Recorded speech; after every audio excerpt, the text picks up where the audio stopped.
계속 읽겠습니다. 시장 가격의 우연적이고 갑작스러운 변동은 가격 중에서 지대보다는 이윤과 봉급을 구성하는 부분에서 더 자주 일어나지만 그중에서도 이윤보다 노동임금에서 더 자주 일어난다. 어떤 노동임금이 상승하면 대개 어떤 노동임금은 정체되고 어떤 노동임금은 하락한다. 자본가가 이익을 얻는다고 노동자들도 반드시 이익을 얻지는 않지만 자본가가 손해를 보면 노동자는 반드시 손해를 본다. 자, 그러니까 월급이 올랐어요. 어떤 기업이 잘 나가요. 어떤 기업이 잘 나가가지고 뭐 사장이 얘딱 기분이다. 이러고서 이제 그 직원들 봉급을 올려줬어요. 자, 그러면 그 기업만 보면서 우리는 자본주의 사회에서 노동자들이 좋은 대우를 받고 있구나라고 예단할 수 있을까요? 당연히 그렇지 않습니다. 예를 들어서 어떤 물건을 만드는데 이 물건을 만드는 데 있어서 공장 시스템을 도입했다고 해보겠습니다. 공장 시스템을 도입했는데 잘 보니까 1부터 10까지의 공정 절차가 있는데 1부터 9까지는 다 기계로 대체할 수 있어요. 혹은 그냥 컨베이어 벨트 쫙 깔아놓고 단순 반복 업무로 대체할 수 있어요. 근데 마지막 10의 공정은 아직 기계로 그것을 구현해낼 수가 없어서 결국에는 사람 고유의 어떤 직관이라든지 노하우 같은 데 의존할 수밖에 없다는 결론에 이르렀습니다. 자, 그러면 어떻게 될까요? 이렇게 공장 설비를 갖춰 놓은 다음에 1부터 9까지의 과정에 임하는 단순 노동자들을 선발을 하고 10이라는 고급 노동에 종사하는 인력들을 별도로 분류할 겁니다. 그리고 이 별도로 분류된 인력들에게는 당연히 더 높은 고임금을 보장해주고 유도를 하겠죠. 이 지식을 알고 있는 사람들이 취직을 하도록 높은 임금으로 유혹을 하겠죠. 자, 그렇기 때문에 이 마지막 10의 공정에 참여하게 된 사람들이 예전에 이 공장 없이 모두가 함께 모여가지고 다 같이 물건을 만들 때보다 훨씬 더 나은 대우를 받게 돼요. 와, 공장이 생겼더니 예전에 내가 벌었던 돈보다 수십 배는 더 많은 돈을 벌어. 이제 나는 고급 인력 취급을 해주기 때문에 하면서 만면의 웃음꽃이 필 수 있을 겁니다. 그 고급 인력 노동자들은요. 근데 그의 웃음꽃을 위해서 뭐가 필요했죠? 뭐가 필요한 거죠? 옛날에는 다 같이 일했던 그 노동자들이 기술 지식을 가지고 있지 못하다는 이유만으로 1에서 9까지의 자동 공정에 투입될 수밖에 없음으로써 비교할 수도 없는 쥐꼬리만큼의 소득을 벌어들일 수밖에 없는, 그러니까 이 대다수의 눈물을 먹고 살아야 노동임금의 상승이 생길 수가 있다라는 거죠. 그 다음 구절은 자본가가 이득을 얻는다고 노동자도 이득을 얻는 건 아니라는 겁니다. 이건 뭐 상식적으로 생각해도 당연한 것일 텐니다. 더 많은 순수익을 거둬들이고 회사가 잘 나간다고 했을 때 그걸 노동자들에게 공평하게 나눠주는 게 당연한 메커니즘이 아니잖아요. 그렇죠? 근데 회사가 손해를 봐요. 그러면 그 손해는 노동자들에게 언제나 분담됩니다. 이건 당연한 메커니즘이에요. 그러니까 이게 자본가들이 타락을 해서 자기한테 이득이 될 때는 자기를 위해 고생해준 직원들은 거들떠보지도 않으면서 손해가 발생했을 때는 가족 같은 회사니까 이걸 분담하겠다라고 하는 한 입으로 두말하는 타락한 이런 차원의 얘기가 아니에요. 절대로 도덕적인 얘기가 아닙니다. 노동자들의 고혈을 빨 수밖에 없어요. 왜냐하면 그 노동자들의 고혈을 빨아야지만 자기가 살 수 있거든요. 모기가 사람의 피를 빨지 않으면 살 수 없기 때문에 사람의 피를 빠는 것처럼 자본가들도 노동자들에게 무슨 악감정이나 억하심정이라든지 이런 게 있어서가 아니라 노동자들의 고혈을 빨아먹는 방식으로밖에 생존할 수 없기 때문에 사업체 전체가 손해를 볼 지경인 상황에 처하게 되면은 더 강렬하게 노동자들의 고혈을 빨 수밖에 없다는 거예요. 계속 읽겠습니다. 자본가가 공장, 상업 비밀, 옥점, 유리한 토지 위치 덕분에 시장 가격을 자연 가격보다 높게 유지하더라도, 그러니까 이윤을 많이 벌어들이고 돈을 많이 벌어도 노동자는 이익을 보지 않습니다. 거시적인 관점에서 보면 자본가 일반이라는 것은 자신의 이윤이 증가한 만큼 노동자들에게도 동일한 비율로 임금을 높여 주어서는 존립이 불가능하고 증식이 불가능한 존재들입니다. 그렇기 때문에 사회 전반으로 보면 노동자들의 임금 수준은 정체되어 있는 차원으로 유지될 수밖에 없습니다.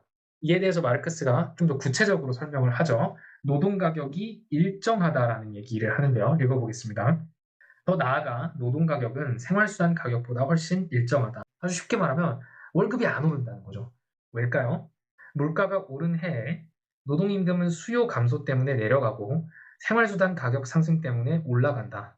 따라서 균형을 이룬다. 자, 천천히 보겠습니다. 물가가 오른 해입니다. 물가가 올랐음을 가정해 봅시다.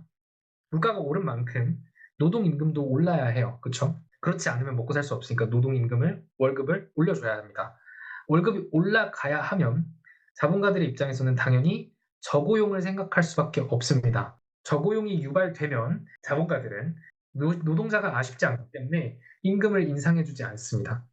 그러나 한편으로는 이미 물가가 올랐고 생필품 가격이 올랐던 만큼 어쩔 수 없이 임금을 올릴 수밖에 없습니다. 그래서 이 두 가지 작용이 상쇄됩니다. 다시 정리할게요. 자, 뭐 생필품 값이 올랐어요. 올랐기 때문에 내가 먹고 살아야 되는 돈도 그만큼 올라갈 수밖에 없어요. 한 달에 100만 원이면 살 수 있었는데 이제 한 달에 150 없으면 살 수가 없다고 쳐봅시다. 그러면 당연히 노동임금은 올라가는 작용을 가질 수밖에 없습니다. 그런데 한편으로는 이 노동임금을 내리누르는 힘이 또한 존재하죠. 그 내리누르는 힘은 뭡니까? 노동자들을 더 이상 많이 고용하지 않으려는 저고용 경향성, 그리고 그 저고용으로 인해서 노동자들에게 임금을 인상해 줄 필요가 없는, 이미 우리 공장에서 일하고 싶다라는 실업자들은 문 바깥에 널리고 깔렸어. 우리는 5명만 고용하면 되기 때문에 그 이상을 고용할 생각도 없고, 지금 너희들 일하고 있는 너네들 5명 꼬우면 그만둬. 너희들 대체할 사람들 얼마든지 많아. 월급이 잘 안 오른다고 불평불만할 거면 나가. 이렇게 얘기할 수 있는 거죠. 그러니까 임금 인상 폭을 줄일 수 있는 계기가 생겨납니다. 그러니까 이 아래로 작용하는 힘과 위로 작용하는 힘이 상쇄가 되어서 노동 가격은 언제나 간신히 먹고 살 수 있는 정도로만 유지된다는 거예요. 옛날에는 한 달 100만 원 벌면 간신히 먹고 살 수 있는 수준이었다. 이렇게 한다면 지금은 내가 200만 원을 벌어요. 그런데 200만 원을 벌지만 내 생활 수준은 하나도 나아지지 않은 거죠. 왜냐면 이제는 200만 원이 있어야 겨우 먹고 사는 지경이 되니까요. 그러니까 노동이 가격 자체로는 올랐는데 결국에 생활 수준의 차원에서 보면은 그 내리누르는 힘 때문에 간신히 먹고 사는 수준에서 유지가 될 수밖에 없습니다. 자, 물가가 내린 해를 봅시다. 물가가 내린 해에 노동임금은 수요 증가 때문에 올라가고 생활수단 가격 하락 때문에 내려간다. 따라서 균형을 이룬다. 이제 화살표의 반대 방향이죠. 물가가 내려갔다는 건 뭡니까? 그러니까 생필품 수단의 가격들이 줄어들었기 때문에 그만큼 내가 반드시 한 달에 이 정도는 있어야 먹고 살 만한 돈의 값도 떨어져요. 그렇죠? 그런데 노동 임금은 올라가는 작용을 가질 수밖에 없습니다. 왜? 이제 기업들이 노동자들을 고용을 하려고 하니까요. 왜? 물가가 내려갔기 때문에 예전보다 값싼 가격으로 노동력을 구매를 할 수가 있거든요. 그렇다 보니까 더 많은 노동자들을 고용해서 더 많은 생산물을 거두고자 할 것이고, 그러다 보면은 노동자들을 자기 기업으로 유치하기 위해서 유도 요인 차원에서 상승된 임금을 제시하려는 작용이 있을 수가 있습니다. 그러니까 기업들이 노동자들을 꼬시려고 하는 이 임금 상승의 차원과 물가가 낮아졌기 때문에 애초에 내가 먹고 사는데 필요한 월급의 총량 자체가 줄어드는 이 경향성이 또 마찬가지로 맞물리고 상쇄되어서 내가 간신히 먹고 살 만한 수준에서 유지가 됩니다. 네, 예를 들어서 최저생계비가 1이라고 해볼게요. 최저생계비가 1인 시대에 노동자가 2명이 고용되어 있었습니다. 그러면 공장주 입장에서는 한 달에 얼마를 줘야 되죠? 2를 줘야 돼요. 1씩 있어야 먹고 사는 사람들이 2명이 고용되어 있으니까요. 그리고 절대로 이 2보다 더 많이 주진 않습니다. 예를 들어서 한 사람한테 1.5씩 준다? 절대로 그렇게 하지 않아요. 1.5를 받으면 이 노동자는 1로 간신히 먹고 살고 0.5는 저축도 하고 뭐 좀 풍요로운 삶도 누리고 뭐 따뜻한 물로 목욕도 하고 뭐 이렇게 하겠습니다만은 딱 1만 줘요. 자, 그런데 이 최저생계비가 1이던 시절이 이제 2이던 시절로 올라가요. 그러면 공장주는 어떻게 생각하죠? 야, 가만히 있어봐. 이제 최저생계비가 2야? 안 굶어 죽게 하려면은 2씩 지급해야 돼? 그럼 우리 직원이 2명이니까 2는 4. 임금을 4를 줘야 돼? 아, 이거 싫은데? 한 명 잘라야겠다. 어차피 2명이 아니어도 공장 굴러갈 수 있을 거야. 기계 도입하면 그렇게 할 수 있을 거야. 그리고 한 명을 자릅니다. 그리고 그에게 최저생계비 2를 줘요. 자, 그러면 이 공장주가 월급 주는데 지출한 돈은 얼마죠? 2예요. 2에서 2로 변하지 않아요. 1씩 지급하면서 2명을 고용했던 것과 한 명을 해고하고 한 명만 남겨둔 상태에서 2를 지급한 것이 같아집니다. 거꾸로를 볼까요? 한 명의 노동자가 최저생계비 2를 받으면서 일하고 있었던 공장이 있다고 해보겠습니다. 그런데 물가가 떨어져서 이제 최저생계비가 1이 됐어요. 그러면 이 공장주는 무슨 생각을 하겠습니까? '아 내가 지금까지 월급 주는데 얼마나 돈을 쓰고 있었지? 일을 쓰고 있었지. 그래.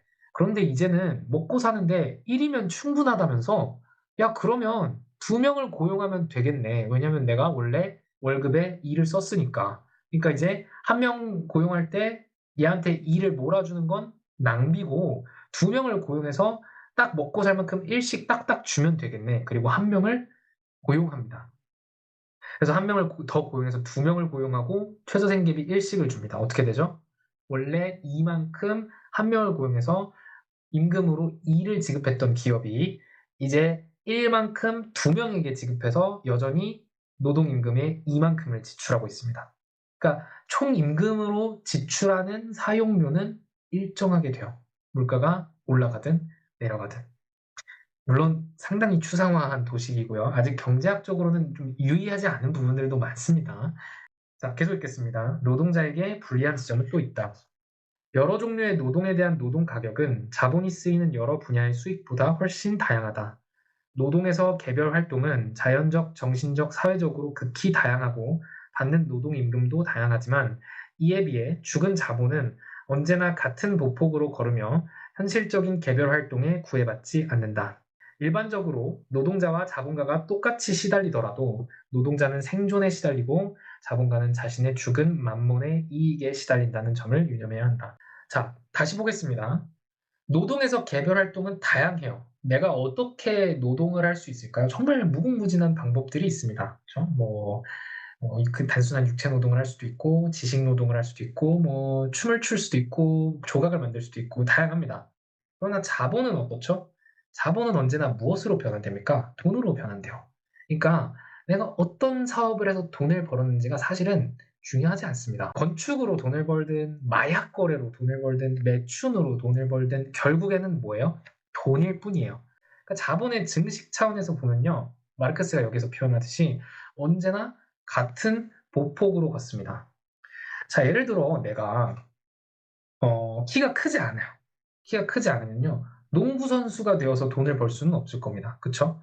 그러니까 노동을 통해서 노동 임금을 받고 생존해 나가는 것에 있어서는 나의 개별적인 삶과 활동의 여러 제약 조건들이 문제가 돼요. 내가 어떤 거에 소질이 있고 어떤 것들은 할 수가 없는지를 고려를 할 수밖에 없어요.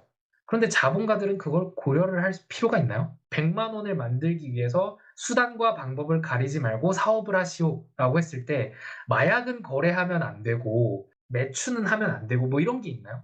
정말 수익에만 집중하면 얼마든지 할 수 있어요. 하지 못할 것이 없어요. 사지 못할 것이 돈으로 바꾸지 못할 것이 없어요. 이렇게 죽어 있는 자본은 현실적인 개별 활동이 어떤 것이냐에 전혀 구애받지 않습니다. 그래서 이렇게 얘기를 하는 겁니다. 노동자는 생존에 시달리고 자본가는 자신의 죽은 만몬의 이익에 시달린다. 노동자는 생존을 해야 돼요. 생존하기 위해서는 뭘 해야 되죠? 일을 해야 돼요. 일을 하려면 어떤 걸 알아야 되죠? 내가 어떤 방식으로 고용될 수 있는지를 따져봐야 돼요. 자본가들은 이익에 시달려요.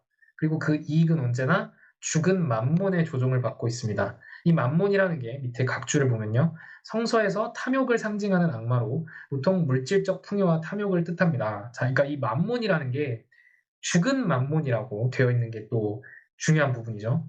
인격적이지가 않은 거예요. 기계처럼 돌아가는 만몬 같은 자본이라는 거예요.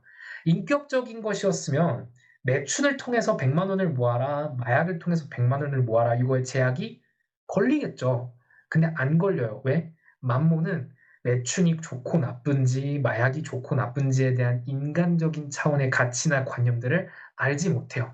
수익이 쌓이는 속도만을 관측할 수 있는 죽은 기계 같은 것이에요. 그리고 이 죽은 기계 같은 자본에 자기 자신을 증식하라고 하는 이익을 더 최대화하라고 하는 명령어에 자본가들은 놀아납니다. 자기 뒤에서 자기 자신을 확장하는 도구가 되라고 속삭이는 죽어있는 자본들에 놀아나면서 노동자들을 착취하고 이익을 가진 수단과 방법을 가리지 않고 확대하는 꼭두각시가 되고 있는 것입니다.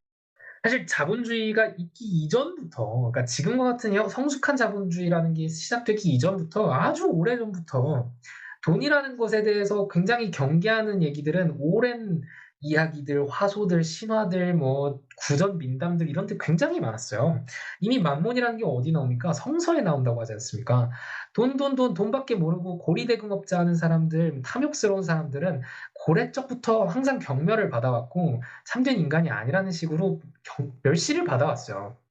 그러니까 중요한 건 뭐죠?